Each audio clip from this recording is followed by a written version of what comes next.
ధర్మంగా వెళ్ళలేదని how you can say that will be in the కోర్టులో నేను చెప్పాను కోర్టులో ఉంది. కోర్టులో నేను ఇక్కడ పాయింట్ మీరు అర్థం చేసుకోండి. పాయింట్ ఈజ్ కోర్టులో సిఆర్డీఏ అడ్వకేట్ వచ్చి మేము ప్రాసెస్ లో వెళ్తాము, డ్యూ కోర్స్ లో వెళ్తాము, మేము డిమాండ్ చేయము అని నిన్న చెప్పారు. That was recorded. దాన్ని పర్సన్ చేస్తున్నా. ఇక నువ్వు పొలిటికల్ గా మాట్లాడితే నేను సమాధానం చెప్పలేను. This is the court issue. Demolish అనుమతి లేదని కోర్టులో చెప్పబ్బా, లేకపోతే నువ్వు కూల్చేస్తే టగు ఉందా లేదా కోర్టులో చెప్తాను. దానికి ఇవాళ కేసు ఆర్గ్యుమెంట్ ఇక్కడ కాదు కదా. This is not the court. You can ask any question I can say.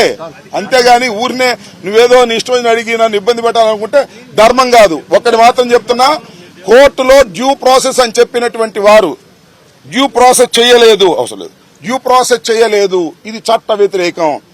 కోర్టులోనే మళ్ళా తేల్చుకుంటాం. మళ్ళా మండే కోర్టుకు వెళ్తాం.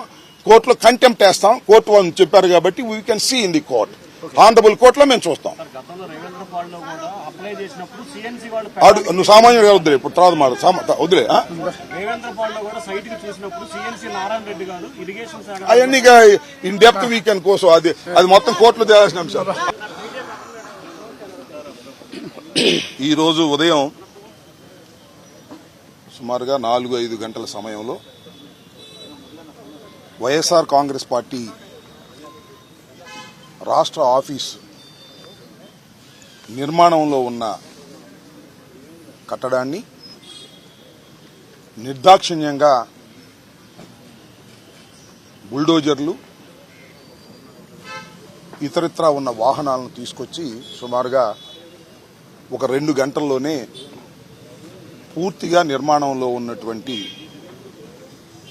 ఆ నిర్మాణాన్ని నేలమట్టం చేశారు. దాన్ని కూడా మేము చూసి రావటం జరిగింది.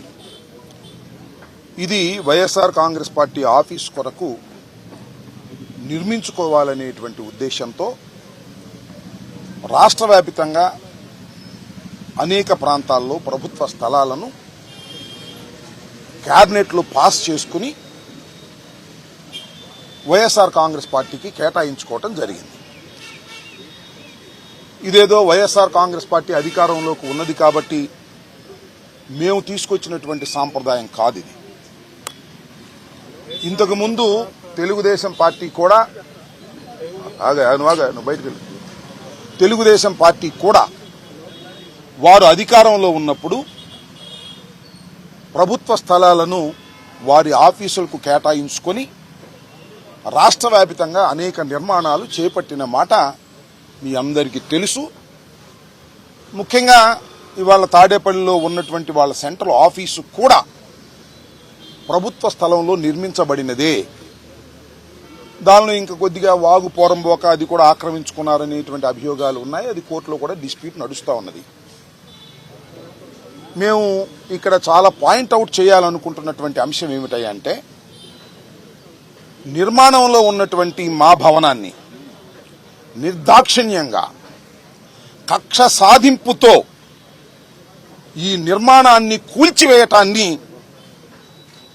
ఈ రాష్ట్రంలోనే కాదు, దేశంలోనే కాదు, ఉన్న ప్రజాస్వామ్యవాదులందరూ ఖండించవలసినటువంటి అంశమని ఈ సందర్భంగా నేను మీ ద్వారా తెలియపరుస్తూ ఉన్నా. పార్టీలకు అతీతంగా ఏ పార్టీలైనా కావచ్చు.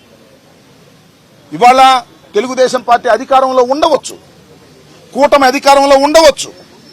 మొన్నటిదాకా మేము అధికారంలో ఉన్నాం. మాకన్నా ముందు చంద్రబాబు నాయుడు గారు అధికారంలో ఉన్నారు. అంతకుముందు రాజశేఖర రెడ్డి గారు అధికారంలో ఉన్నారు. అధికారం ఎవ్వరికీ శాశ్వతం కాదనేది చరిత్ర చెబుతున్నటువంటి సత్యం. మీ అధికారం ఉంది కదా అని మా భవనాన్ని కూల్చేయటం ఏమంత ధర్మము అనేటువంటి మాట ఇక్కడ నేను చాలా స్పష్టంగా చెప్పదలుచుకున్నా. అయితే దీని మీద ఏమంటే, ఇది ప్రభుత్వ స్థలం, ఇరిగేషన్ స్థలం. దీన్ని 33 సంవత్సరాలకు లీజుగా తీసుకోవటం జరిగింది. దీనికి అవి లేవు ఇవి లేవు అని ఏమన్నా చెప్తే చెప్పొచ్చు. ఏ ఉన్నా లేకపోయినా డ్యూ ప్రాసెస్ ని ప్రభుత్వం పాటించాలి. మాకు నిన్న ప్రొవిజనల్ ఆర్డర్ ఇచ్చారు సిఆర్డీఏ వారు. అకార్డింగ్ టు 115 సెక్షన్ ప్రకారం, సిఆర్డీ యాక్ట్ ప్రకారం ఒక ప్రొవిజనల్ ఆర్డర్ని సర్వ్ చేశారు. అది ఇచ్చిన తర్వాత 15 రోజుల దాకా టైం ఉంటుంది. Subject to the correction. ఈ లోపల మేము హైకోర్టుకు వెళ్ళాం. నిన్న హైకోర్టులో వాదనలు జరిగాయి. వాదనలు జరిగినప్పుడు ప్రభుత్వం వైపు నుంచి కూడా అడ్వకేట్స్ అటెండ్ అయ్యారు. హానరబుల్ కోర్టులో వారు ఏం చెప్పారంటే డ్యూ ప్రాసెస్ ప్రకారమే మేము ఫాలో అయ్యి చేస్తాము అని చెప్పారు. What is the due process అంటే ఏమిటంటే ప్రొవిజనల్ ఆర్డర్ ఇచ్చిన తర్వాత మా దగ్గర నుంచి ఎక్స్ప్లెనేషన్ తీసుకున్న తర్వాత కన్ఫర్మేషన్ ఆర్డర్ ఇవ్వాలి, దానికి కూడా ఎక్స్ప్లెనేషన్ తీసుకోవాలి. అది కూడా అయిన తర్వాత ట్రిబ్యునల్ కూడా మాకు వెళ్లే ఛాన్స్ ఉంది. అన్ని చట్టబద్దమైనటువంటి అన్ని మార్గాలు మూసుకుపోయిన తర్వాత then they will take action. But కానీ ఇవాళ శనివారం, రేపు ఆదివారం, ఇవాళ తెల్లారగట్ట మళ్ళా మేము కోర్టుకు అప్లై వెళ్లే అవకాశం లేదు. ఛాన్స్ తీసుకుని పగలగొట్టేశారు. ఇది కక్ష సాధింపు కాదు అని అనుకుందాం. కాసేపు మమ్మల్ని ఏమన్నారు నిన్నటిదాకా, మీరు కక్ష సాధింపు, మీరు ఆ ప్రజావేదికను కూల్చేశారు, మేము చాలా పవిత్రులు అన్నారు. మీరే అంది ప్రజావేదిక ప్రభుత్వాన్ని, ఇది మా పార్టీది, చట్టబద్ధంగా మేము తీసుకున్నటువంటిది. మీరు చట్టబద్ధంగా తీసుకుని ఆఫీస్ కట్టుకున్నారు. మా ఆఫీస్ మీద అంత కడుపు అంటే ఎందుకు? మా రాజకీయ పార్టీ కాదా మాది? మా రాజకీయ కలాపాలు మేము చేసుకోలేమా? చేసుకోకూడదా? ప్రభుత్వ స్థానంలో మీరెట్టా కడతారని మీరు అనొచ్చు. మీరు ప్రభుత్వ స్థానంలో కట్టారు కదా తీసుకుని, మీకు అన్ని హక్కు ఎక్కడుంది? మేము లీజుకు తీసుకున్నాం కదా, మా లీజు క్యాన్సిల్ చేయాలి కదా.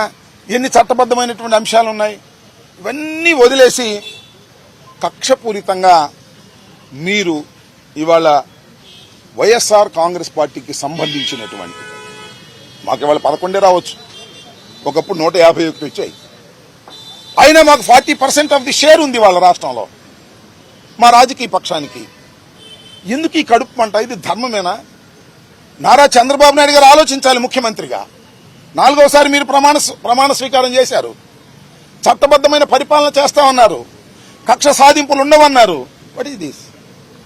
ధర్మమేనా? ప్రజలు క్షమిస్తారా? ప్రజలు ఆలోచించాలని మనవి చేస్తున్నా. ప్రజలందరూ ఆలోచించవలసినటువంటి అవసరం ఏర్పడింది. ప్రభుత్వం ఎన్నాలైందండి వచ్చి? 4వ తారీఖు రిజల్ట్స్ వచ్చాయి. ఎన్ని రోజులు అయింది? ఇప్పటికి 16 రోజులు 17 రోజులు అయింది. మీ మంత్రివర్గం ప్రమాణ స్వీకారం అయింది. శాఖలు కూడా పూర్తిగా అందరూ సెటిల్ కాలేదు. పోనీ మీరిచ్చిన సూపర్ 6 సూపర్ 7 వాగ్దానాలు ఇంకా అమల్లోకి రాలేదు. వాగ్దానాలు అమలు రాకముందే, ప్రజా పరిపాలన చేయకముందే మీరు విధ్వంసానికి పాల్పడుతున్నారంటే దేనికి మీరు ప్రాముఖ్యత ఇస్తున్నారు? దేని గురించి మీరు ఆలోచన చేస్తున్నారు? ప్రజలు గమనించలేరా అని అడుగుతాను. ఇది ధర్మం కాదు, ఇది దుర్మార్గం.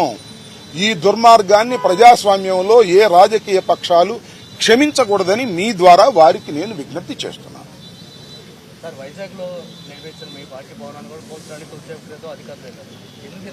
కూల్చడానికి వెళ్లారు, నోటీస్ ఇవ్వడానికి. ఎనీ హ్యావ్ మీరు దేన్నైనా చేయొచ్చు. అది ప్రభుత్వం, నాట్ ఇండివిజువల్. ఆ ప్రభుత్వం డ్యూ ప్రాసెస్ లో వెళ్లాలి. ఏదైనా సరే, ఏ కట్టడాన్నైనా. మా కట్టడాలన్నీ కూల్చేయదలుచుకున్నారు మీరు, okay, wonderful. Come to the law, according to law రండి. ప్రొవిజన్స్ ఉన్నాయి సిఆర్డీ యాక్ట్ ప్రకారం, లేకపోతే మరొక దాని ప్రకారం. According to you go. చట్ట ప్రకారంగా వెళ్ళండి. చట్ట ప్రకారంగా కోర్టులో ఆర్డర్స్ తీసుకోండి. మేము చెప్పేది కూడా వినండి. విన్న తర్వాత మీరు ఏం చేసినా అది చట్టబద్ధంగా ఉండాలి తప్ప చట్ట వ్యతిరేకంగా మీరు చేసేటటువంటి కార్యక్రమాలు చేస్తున్నారు. ఇది ధర్మం కాదని మాత్రం చెప్పదలుచుకున్నాను. నిన్న హైకోర్టులో వారు కూడా అటెండ్ అయ్యారు. మేము డిమాలిష్ చేయమని ప్రామిస్ చేశారు. That was also recorded. రేపు మళ్ళా సోమవారం మళ్ళా కంటెంప్ట్కి వెళ్తాం, సోమవారం క్రిమినల్ యాక్షన్కి వెళ్తాం. చట్ట ప్రకారంగా అన్ని చర్యలు తీసుకునేటటువంటి కార్యక్రమం చేస్తామని కూడా ఈ సందర్భంగా మనవి చేస్తున్నాను. హైకోర్టు, ఆనరబుల్ హైకోర్టులో ఇది ఆల్రెడీ ఇది కోర్ట్. నిన్నే వాదనలు జరిగాయి. నిన్న వాదనలో ప్రభుత్వం వైపు నుంచి వచ్చిన వారు ఏం చెప్పారు? మేము కోల్చాము అన్నారు. డ్యూ ప్రాసెస్ మేము వెళ్తాము అన్నారు. డ్యూ ప్రాసెస్ అంటే ఇది కాదు. ఖచ్చితంగా కన్ఫర్మేషన్ ఆర్డర్ ఇవ్వాలి, దానికి సమాధానం తీసుకోవాలి. ఆ తర్వాత మేము ట్రిబ్యునల్కి వెళ్తాం. మాకు ఛాయిస్ అన్ని ఉన్నాయి. అన్ని ఛాయిస్ ఎగ్జాస్ట్ అయిన తర్వాత యూ కెన్ డిమాలిష్.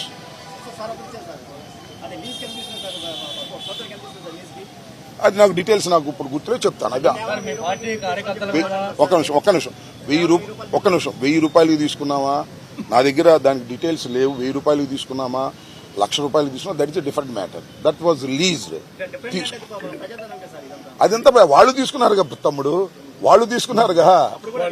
అప్పుడు కూడా అడిగా, ఇప్పుడు అడిగా, మంచిదే, నేను కాదంటలా. That is not the issue here. That is not the issue. ఈ కోల్చడం అనేది ఇష్యూ. మేము తీసుకోవడం తప్ప రైటా, that is a different matter. That will challenge it before the court. There is no problem at all. What I want to say, ఇవాళ కూల్చివేత చట్టబద్ధంగా జరగలేదు, డ్యూ ప్రాసెస్ ప్రకారం జరగలేదు, ఒక కక్ష సాధింపుగా జరిగిందనేది నా ఆరోపణ. అవునో కాదో రాష్ట్ర ప్రజలు ఆలోచించండి. మేము ఓడిపోయి ఉన్నాం, 11 వచ్చాయి. Of course that is a different matter. ఒక్క విషయం నేను అవును ఫ్లో అవునబ్బా చెబుతూ అడుగుతూ నీకు ఛాన్స్ ఇస్తాను. మేము ఇవాళ ఓడిపోయి ఉండొచ్చు, శాశ్వతం కాదు కదా. ఓటములన్నీ కూడా నడుస్తూ ఉంటాయి, గెలుస్తూ ఉంటాం, ఓడుతూ ఉంటాం. ఇది ఆగా నీకెందుకు ప్రైవేట్ బ్యాంక్, నన్ను అడుగా చెప్తాను. సో నేను ఇస్తాను నీకు టైం. సో ఇది ఉన్న వాస్తవం.